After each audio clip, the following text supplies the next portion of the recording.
Now, the war, World War I, in which the United States participated, had absolutely no reason to be our war. We went in there, we were railroaded into it. If I can be vulgar, we were suckered into that war merely so that the Zionists of the world could obtain Palestine. Now, that is something that the people in the United States have never been told. They never knew why we went into World War I. Now, what happened? After we got into the war,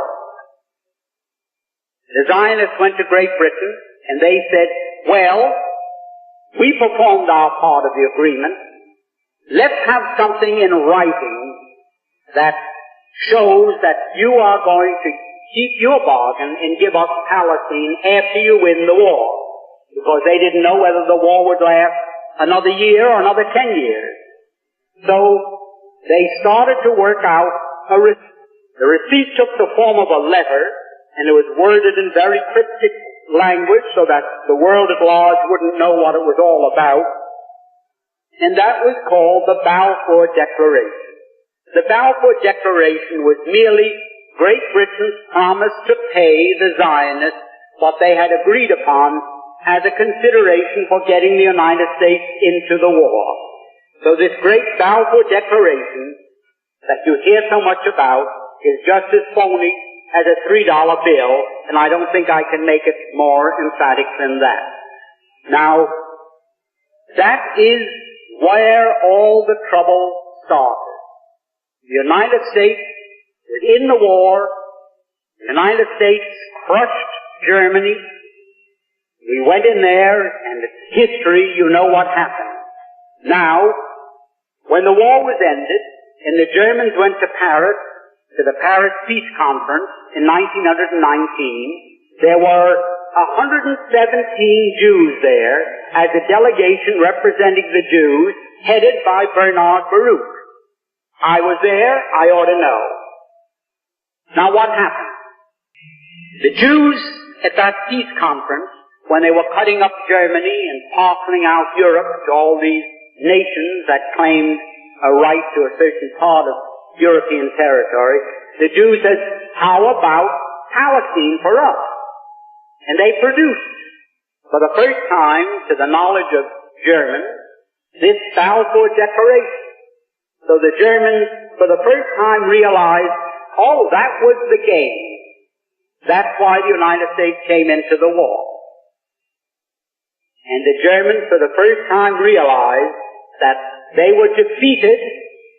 They suffered this terrific reparations that was slapped onto them because the Zionists wanted Palestine. And they were determined to get it at any cost. Now that brings us up to another very interesting point. When the Germans realized this, they naturally resented it. Up to that time, the Jews had never been better off in any country in the world than they had been in Germany. You had Mr. Rathenau there, who was maybe 100 times as important in industry and finance as Bernard Baruch in this country. You had Mr. Ballin, who owned the two big steamship lines, the North German Lloyd and the Hamburg American line, thank you. You had Mr. Bleichroeder, who was the banker for the Hohenzollern family. You had the Warburgs in Hamburg, who were the big merchant bankers, the biggest in the world. The Jews were doing very well in Germany. No question about that. Now, the Germans felt, well, that was quite a sellout. It was a sellout that I can best compare. Suppose the United States was at war today with the Soviet Union. And we were winning. And we told the Soviet Union, well, let's quit. We offer you peace terms. Let's forget the whole thing. And all of a sudden, Red China came into the war as an ally of the Soviet Union. And throwing them into the war brought about our defeat. A crushing defeat, with a reparation the likes of which man's imagination cannot encompass.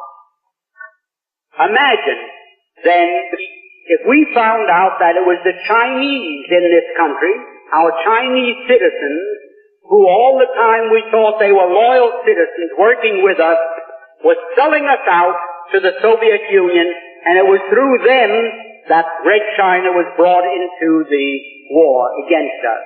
How would we feel in the United States against Chinese?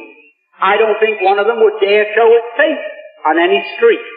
There wouldn't be lampposts enough convenient to take care of them. Imagine how we would feel. Well, that's how the Germans felt towards these Jews. We've been so nice to them, and from 1905 on, when the first communist revolution in Russia failed, and the Jews had to scramble out of Russia, they all went to Germany, and Germany gave them refuge, and they were treated very nicely. And here, they sold Germany down the river for no reason at all, other than they wanted Palestine as a so-called Jewish commonwealth.